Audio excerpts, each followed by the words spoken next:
Hello there, and welcome to my channel Novice Modelling and the Midlife Crisis. Today I'm going to be doing a little quick what's in the box kit review on my HELLER 172 POTEZ 63-11A3. This is part of a little series that I'm doing following a rather large £600 haul unboxing I did a few days ago. I've had some requests on models that people would like to have a look at. Please feel free if you want to have a look at this video or any of my other haul unboxings. And if there's anything in there you fancy having a quick nose at, do drop us a line on the comments box. I've just done the BR20 Cigogna by HELLER. And I've also done today the Junkers JU86 E1 and E2, which are viewer requests.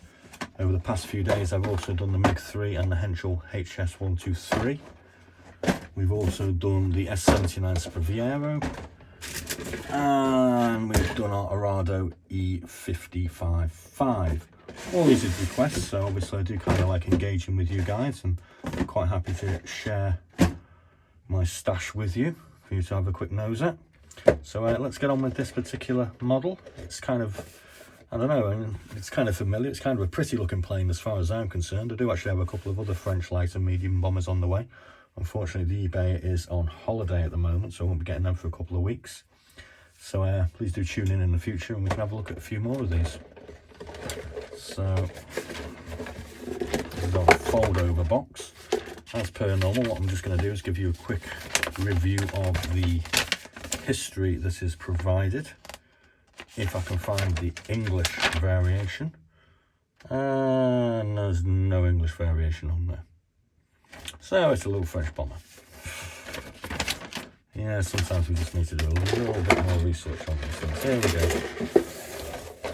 And no, that's all in bloody French as well. Well, you just have to have a look on Wikipedia then, I suppose, won't you? So let's have a quick look at the instructions. That was a bit of a faux pas, wasn't it? And basically we have pretty much one window. One window. We're going to put all these bits together en masse. I can't say that I'm very happy with that.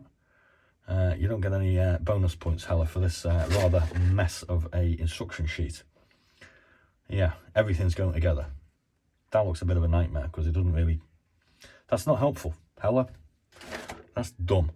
So anyway, we've got, instead of having a nice, well thought out instruction section, we do actually have two rather nice colourings for it. Personally, I would have preferred more instructions. And as we can see, this turns out into quite an unusually sort of shaped aircraft. I mean, it kind of looks a bit like a Heinkel from the front here with this big greenhouse effect nose on it. But then we've got the actual pilot and gunner's position here. So it's kind of interesting. I do have a thing for aircraft with twin tails. I kind of like them. Yeah, I think this is a case of more style over substance, as apparently this wasn't a particularly successful aircraft. But it is kind of cute looking. So there we go, there's the instructions out the way. Thanks for that. We've got a rather nice decal sheet with the French roundels, and we've got some French flag tail fin covers as well. Plus this rather nice arrow effect for the main fuselage. That's kind of cool looking. We've also got a squadron logo here. Got another squadron logo here by the look of it as well. I quite like those, quite colourful. Let's get them out of the way. It's kind of an interesting choice of colour for the, let's just cut that in half. For the actual model, it's sort of a very sort of pale blue. So anyway, here's the airframe, and as we can see, we've got part of this glass greenhouse effect nose at the front. We do have some detail on here with some rivets. Not excessively sized rivets, so that's quite nice. We have the upper surfaces of the wings. We've got some nice panel lines going on here. That all looks quite nice. It's all, I suppose it's relatively simple because the engine housings are actually all already included. Let's get this piece out.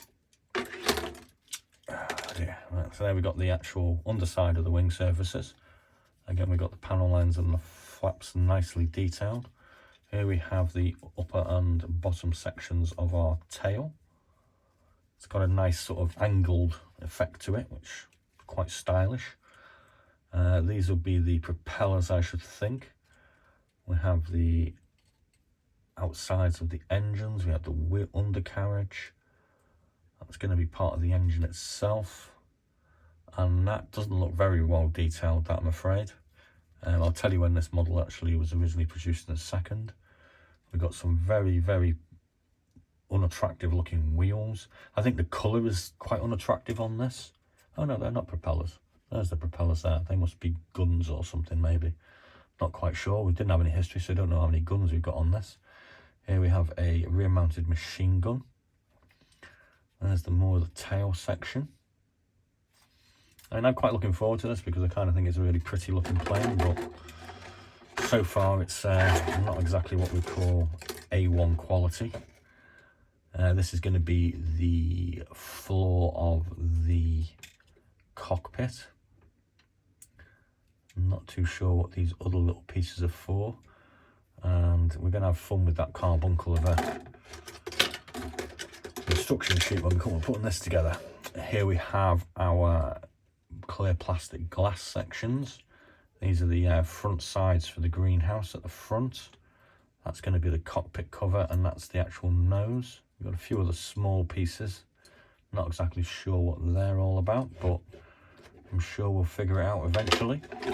So yeah, so there's not that many parts. It's not that great a looking model when you take it out of the box, but it's quite an interesting and rare plane. I did actually read on Wikipedia about this, and I think it was only from a production run around about, I'm going to say 90 to 120 aircraft, so there weren't that many produced because apparently it wasn't that great. This video was actually requested by a chap called Flight is $3. As far as when it was originally produced, the moulding actually goes far back as 1967, which probably says why it's kind of basic looking and some of the parts don't look particularly well detailed. There doesn't appear to have been any significant remoulding, so this is 55-year-old moulding. So I mean, it's taken us back to the ancient depths of modelling history, this. Like I said, I haven't been able to find any information of it being rebooted, so it's been going along for a while. This particular cover art dates from 2018, and I got this as part of a couple of models with a JU52, I think this one came with, and it cost me $18.99, so I think I got free postage with that. So I mean, for a medium-sized sort of aircraft that's sort of, I suppose you could say it's mosquito-sized, I don't think that's too bad a price, and it is something different. You know, I mean, we could all fill our collections with Spitfires like I seem to do, and mosquitoes and Mustangs and what have you, but this is just something a little bit different that I thought was a bit interesting. So anyway, thanks Brian. Thanks Flight is for $. It's kind of interesting to have a look at this particular one. And yeah, so this week we're going to be off and we're going to be building some models, so please do tune in. If you haven't listened to me whittering on before about fantastic plastic, please do like and subscribe. We're looking to try and hit the magic 1,000 YouTube subscribers over the next few weeks. We're currently running around about 650, I think. So we're 1/3 of the way there. So thanks for that. Please like and subscribe and join me for my model building ride. This is Andy signing off. Be seeing you.